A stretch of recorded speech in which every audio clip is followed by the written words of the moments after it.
Giant Dipper at Belmont Park is one of the most historically significant roller coasters out there. It's nearly 100 years old and a National Historic Landmark. But speaking objectively, this ride isn't as nearly as good as its reputation would suggest. I'll explain why in this review. Pryor and Church are most famous in the amusement industry for their work on wood coaster trains, but they designed a few coasters, both of which are coincidentally located on the west coast and named Giant Dipper. One is located at Santa Cruz Beach Boardwalk. This Giant Dipper opened in 1924 and it's spectacular. While its stats won't jump out at you, it's a genuinely wild ride with some aggressive airtime and wicked laterals, and the park takes such good care of it that it's running super smoothly for its age. The other is located at Belmont Park. This Giant Dipper opened 1 year later in 1925. Both coasters have nearly identical stats.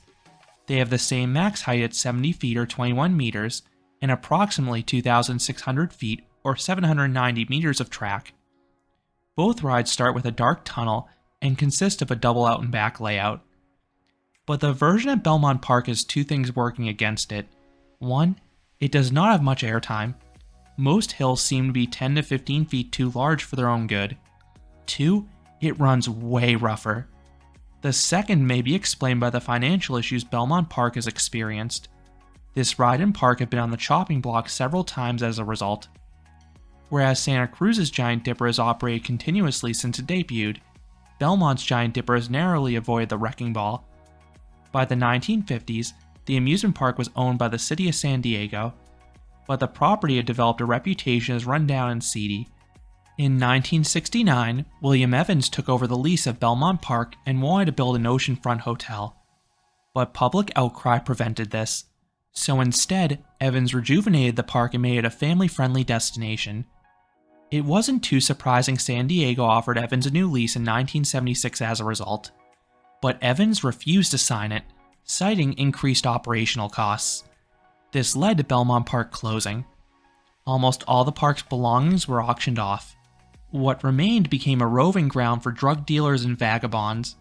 In 1978, the city of San Diego voted for the coaster to be removed. But that same year, a local architect got the coaster added to the National Register of Historic Places. This meant the coaster could not be removed without consent from the owner.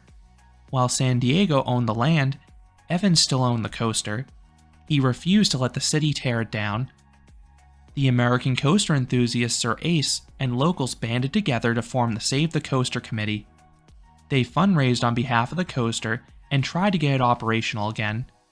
While they had earned $380,000 and done quite a bit to restore the ride, they still had a lot of work to do. Two key developments happened in the late 1980s. First, the ride was officially declared a National Historic Landmark, giving it increased protection. Two, the new owners of Belmont Park reached out to the owners of Santa Cruz Beach Boardwalk for help.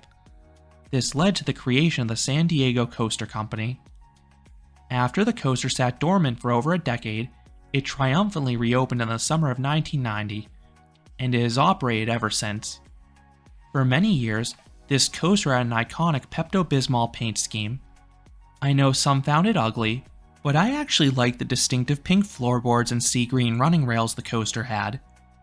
In 2018, the ride was painted a similar color to its sister in Santa Cruz. The ride now has snow-white supports and rails, plus red floorboards. This ride dominates the sightlines at Belmont Park. It is by far the park's largest and tallest ride, and its track butts right up against multiple parking lots in the street itself. It's a form of free advertising. Plus, you can hear this ride's glorious anti-rollbacks anytime a train climbs up the lift. I absolutely love the distinctive clickety-clack this ride makes. I have visited this park multiple times, and have never had to wait too long for this coaster. This even includes summer weekends. Usually, I walk right onto the ride. The longest I've ever had to wait was maybe 2 cycles. That's even with the ride running just one train. You can see the original train on display by the ticket booth, but the current train is from Morgan Manufacturing. It's identical to the one on Santa Cruz's Giant Dipper. It is comprised of 6 cars. Each car is 2 rows of 2, so the train can hold a max of 24 riders per cycle. I know some dislike how Morgan trains look, but I really like their appearance. The curved lead car and fiberglass bodies really look sleek. Single rides on this coaster cost $7. That's a fair price, and there's a good chance you'll only want to ride it once anyway. Meanwhile, daily wristbands now cost $60. They never used to be this much, but the cost rose significantly after the pandemic. The park only lets enough people into the station to fill a train, no more, no less. So seating is on a first-come basis. If the row you want is taken, the employees usually have no issue if you wait by the turnstile for the next cycle. And if you're paying per ride, you might as well maximize your experience. Which seat you pick comes down to preference. I think the best overall seat is the front. It's the smoothest row by far. But if you want the single best spot of airtime, you need to ride in the back car. But know that your body will take a beating for it. Riders are restrained by a shared single position lap bar. Since I'm on the smaller side, I really like these restraints. I have a few inches of clearance between my lap and the bar, but I know it can be a tight squeeze for larger guests. Once dispatched, you head down a small dip into a dark tunnel. Nothing happens in there, but it's extremely loud. You have the ride noises reflecting off the walls, plus the inevitable screams of riders. When you emerge, you climb the lift hill. If you look to the right, you get a great view of both Belmont Park and the beach. The coaster then begins with a 180-degree twisting plunge to the right. It's too shallow to offer any airtime, but it does give good laterals. However, brace yourself for the pullout. It will try to break your back. It is a brutal valley, the worst on the ride. And unfortunately, this isn't the last rough spot either. Several valleys in this ride jackhammer mightily. Further compounding matters is that a lot of the pullouts have some degree of banking as well as being rough. The shakiness gets worse as you move further back in the train, and it's noticeably worse in a wheel seat or the back of a car. This is because your butt is directly above the wheels, meaning it is easier to feel every imperfection with the track.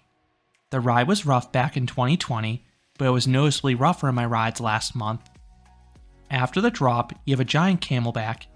It feels like you'll stall out, which is a recurring theme with this ride. As I mentioned earlier, every hill seems to be too big for its own good, so unless otherwise stated, you will not get airtime on any hill on this ride. The descent is a double down, but there is a right turn midway between the drops giving a pinch of laterals, and expect some shuffling in the final valley. You then rise up into a big turnaround. The drop off this element is picturesque and swoops left. While this ride lacks negative Gs, the turnarounds do offer great laterals. Just expect another bang on the pullout. You then have back-to-back camelbacks. Both have some subtle changes of direction offering light laterals. And much to my amazement, the second one actually has a good pop of airtime if you're in the back car. It's really abrupt. Next comes another turnaround. There's minimal banking, so you get some good sustained laterals throughout. You then crawl over two bunny hills. While actually smooth, it really feels like you won't make it over them. You then have another turnaround. It is equally as slow, but you still get a smidge of laterals. You then have a sharp rise into the final brake run. If you're sitting up front, this will be your lone spot of airtime. It's a small pop, but at least it's something. You then hit a set of brakes, you then return to the station. So what would I rate the Giant Dipper? I would give this coaster a 3 out of 10. While I acknowledge and appreciate this ride's history, it isn't a particularly good coaster. It is slow and lacking the airtime you'd expect for a coaster with this many hills. While the coaster does have some genuinely good laterals in the turns, it's running really rough as of this recording. Hopefully this ride can get some track work in the near future to improve the smoothness, but I don't think there's anything that can be done on the subpar pacing. I still recommend a ride given the historic nature. I recommend spending the day at SeaWorld San Diego just 5 minutes down the road, and then popping in here for a night ride to at least say you've ridden it. So those are my thoughts on Giant Dipper at Belmont Park.